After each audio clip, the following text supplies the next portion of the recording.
Hey guys, welcome to my channel Soumya's Book Station. I'm Soumya.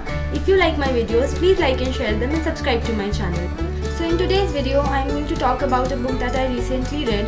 I'm going to tell you guys how I liked reading it, and that book is The Legend of Lakshmi Prasad by Twinkle Khanna. So this is the second book by Twinkle Khanna, her first one being Mrs. Funnybones.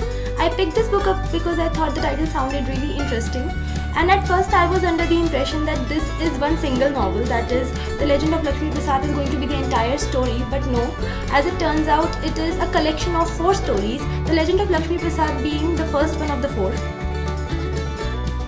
So as I mentioned, this book has 4 stories. Let me tell you a little bit about each one of them. The first one is The Legend of Lakshmi Prasad. At first, I thought that Lakshmi Prasad was a guy because of the name, but as it turns out, Lakshmi Prasad is a teenage girl who brings about a change in the way people think in her village by a simple and revolutionary idea that she comes up with. The second story is Salam Noni Appa. This story is about 2 elderly widows, both are sisters, Noni and Minnie, but it focuses mainly on Noni Appa, who is in her 60s, and she gets drawn towards a man who is not only a bit younger to her but is also married. But Noni Appa withholds her feelings because she has always been a woman who never went against social norms, because she fears that people might point fingers at her if she did. The third story, If the Weather Permits, is about a woman named Elisa Thomas who has a very reckless personality. She tries to go against what the society has established, that a woman always needs a man in her life to complete her. However, Elisa has a different point of view. The fourth story, being The Sanitary Man from a Sacred Land, is about a man named Bablu Kebat who becomes obsessed with manufacturing low-cost sanitary napkins, much to the horror of his family. Now, talking about the characters, Lakshmi Prasad is a very young girl with a very progressive mind, and she does not let anything deter her because she believes that every girl should have the right to make her own life, and her life should not be dictated by the social norms. So Noni and Minnie are 2 sisters, wherein Minnie has more of a gregarious and a lively kind of a nature. She keeps on switching from one hobby to another.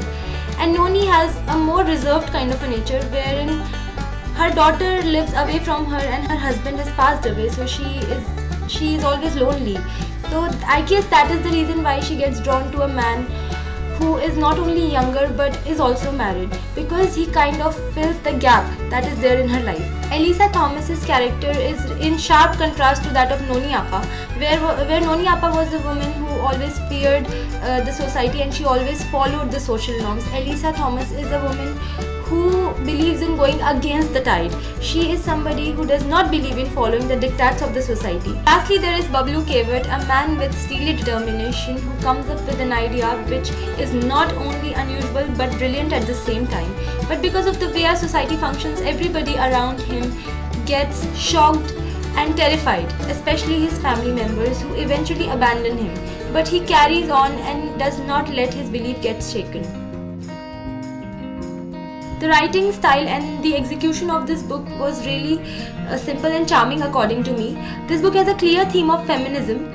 The first 3 stories have female protagonists, while the last one has a male protagonist. The last story, that is of Bablu Kevat, is inspired from a real-life person named Arunachalam Muruganantham, who came up with the brilliant idea of manufacturing a machine that produces low-cost sanitary napkins.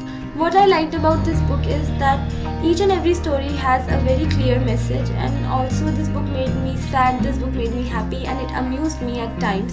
So reading it was a very complete experience for me. The characters were really relatable because these are the people we know. Such people are around us, and there was nothing extraordinary about them which made the book so relatable. Of all the characters, my favorite is Bablu Kevat, maybe because he's based on a real person. Although all of these characters are really lovable and inspiring. Since I really liked and enjoyed reading this book, I would like to recommend it to all of you guys, and I would like to give it 4.5 stars out of 5. So that was it for my today's video, guys. I hope you found my review useful. Do let me know if you did. If you want to connect with me on my social media, then the links are in the description. I'll be back with my next video super soon. Bye!